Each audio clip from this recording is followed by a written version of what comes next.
नमस्कार मंडळी, आज मी तुमच्याबरोबर नुसत्या सुगंधानेच खावासा वाटेल अशी चमचमीत मसाले भाताची रेसिपी शेअर करत आहे। तर इथे मी एक मिक्सरचं भांडं घेतलेलं आहे। त्यामध्ये एक नाश्त्याच्या चमच्याने एक चमचा भरून धणे घेतलेले आहेत। त्याचबरोबर अर्धा चमचा इतके जिरे घेतलेले आहे आणि अर्धा इंच दालचिनीचे 2 तुकडे घेतलेले आहेत आणि त्याचबरोबर इथे 2 ते 3 लवंगा घेतलेले आहेत। यानंतर घ्यायचे आहे स्टार फुलातील 2 तुकडे। आपल्याला स्टार फुलातून काढून घ्यायचे आहेत। पूर्ण अख्खं घालायची आवश्यकता नाहीये, याचा फ्लेवर किंवा स्मेल खूप स्ट्रॉंग असते, त्यामुळे यात 2 तुकडे पुरेसे होतात। त्यानंतर 5 ते 6 काळी मिरी आणि तिखट असलेली एक हिरवी मिरची घातलेली आहे। तर तिखटाचं प्रमाण तुम्ही कमी किंवा अधिक करू शकता। त्याचबरोबर ताज्या ओल्या खोबऱ्याचे काही तुकडे घातलेले आहेत। यानंतर 5 ते 6 लसणाच्या पाकळ्या घालायच्या आहेत। या लसणाच्या पाकळ्या थोड्या मोठ्या आहेत।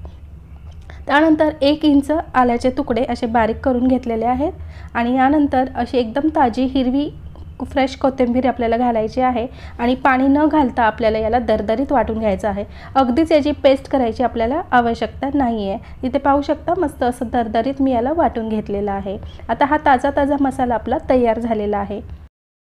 यानंतर मी काही भाज्या घेतलेल्या आहेत। फ्लॉवरची काही फुलं घेतलेली आहेत। त्याचबरोबर गाजराचे तुकडे उभे असे कट केलेले आहेत। त्याचबरोबर फ्रोझन मटर आहे आणि कच्चे शेंगदाणे घेतलेले आहेत।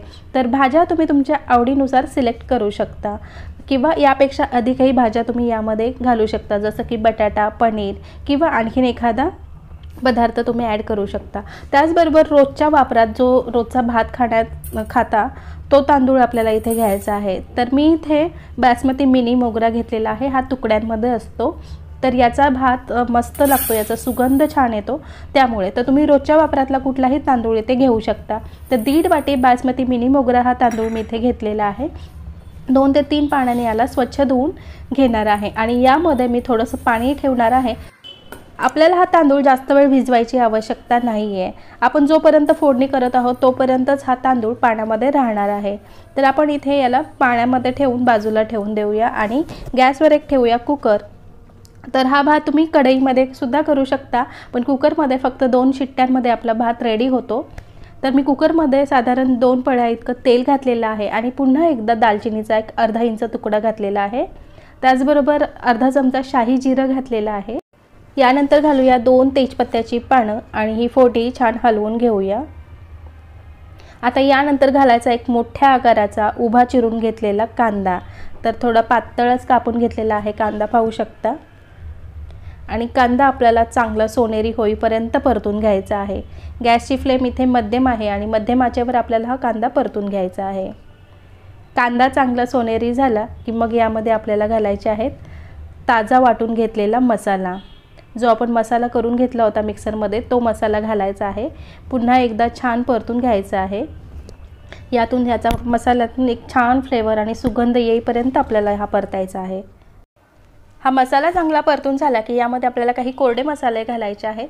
त्यासाठी मी इथे पाव चमचा हळद घेतलेली आहे आणि यानंतर आपल्याला घालायचा आहे घरचा साठवणीचा मसाला किंवा काळा मसाला किंवा घाटी मसालाही म्हणू शकता आणि यानंतर चवीपुरतं मीठ घालायचं। यापेक्षा आपल्याला जास्त काहीही घालायची आवश्यकता नाही। जर घाटी मसाला नसेल तर मिरची पावडरचा वापर केला तरीही चालणार आहे, कारण आपण दुसरे मसाले सुद्धा घातलेले आहेत, त्यामुळे मिरची पावडर सुद्धा यामध्ये छान लागते। यानंतर मी मोठ्या आकाराचा लाल मस्त पिकलेला टोमॅटो बारीक कट करून घातलेला आहे। हा टोमॅटोही या मसाल्यांबरोबर एकदा चांगला परतून घ्यायचा आहे। टोमॅटो छान परतून झाला की आपण घेतलेल्या सर्व भाज्या यामध्ये घालायच्या आहेत। आपण ज्याही कुठल्या भाज्या घेतलेल्या आहेत या मसाल्यांमध्ये घालून या मसाल्यांचा छान फ्लेवर या भाज्यांना लागेपर्यंत कमी गॅसवर परतत राहायचा आहे। साधारण 1-2 मिनिटं याला परतून घ्यायचं, म्हणजे या सगळा मसाला या भाज्यांना पुरेपूर लागला जाईल। मसाला घालून आपलं हे सगळं चांगलं परतून झालेलं आहे। भाज्या चांगल्या परतून झालेल्या आहेत। आता यानंतर आपला धुतलेला तांदूळ यामध्ये घालायचा आहे। तांदूळ घालून झाल्यानंतरही मस्त 1 मिनिटभर या नाजूक हाताने या तांदळाला या भाज्यांमध्ये मसाल्यांमध्ये छान मिक्स करून घ्यायचं आहे। अगदीच जास्त वेळ याला ढवळाढवळ करायची आवश्यकता नाही। थोडासा हलक्याशा नाजूक हाताने याला खालीवर करून घ्यायचं आणि मिक्स करायचं। यानंतर आपल्याला यामध्ये पाणी घालायचं आहे। तर तांदूळ कुठला वापरतात त्यावर पाण्याचा अंदाज ठरू शकतो। मी जो तांदूळ घेतलेला आहे त्यासाठी इथे मला 2.5 वाट्या पाणी पुरेसं आहे। 1.5 वाटी तांदूळ आणि 2.5 वाट्या पाणी आणि कुकरमध्ये करत आहोत त्यामुळे पाण्याचा वापर थोडासा कमी लागत आहे। जर कढईमध्ये करायला गेलात तर पाणी थोडंसं जास्त वाढवावं लागेल। यानंतर मी यामध्ये मस्त साजूक तूप घातलेलं आहे वरून, आणि यानंतर आपण कुकरला किती शिट्ट्या लागतात तेवढ्या शिट्ट्या करून घ्यायच्या आहेत। तर मी 2 ते 3 शिट्ट्या याला करून घेणार आहे, तर आपल्या अंदाजानुसार करून घ्यायचा। आणि एकीकडे मी मस्त पापडही करून घेत आहे। मसाला भात म्हटलं की पापड, लोणचं, ताक हे आलं, तर मी मस्त इथे 5-6 पापड तळून घेतलेले आहेत। कुकरही पूर्णपणे गार झालेला आहे, भाज्याही यातील छान शिजलेल्या आहेत। उलथानं किंवा झाऱ्याने याला भाताला कडेकडेने मोकळा करायचा, मधोमध घालायचा नाही। भात गरम आहे तरी पण तितका मोकळा मोकळा वाटत आहे। थंड झाल्यानंतर आणखीनच हा भात मोकळा मोकळा होतो आणि एकदम अप्रतिम लागतो। असं वाटतं की हा भात लग्नाच्या पंक्तीतलाच आहे।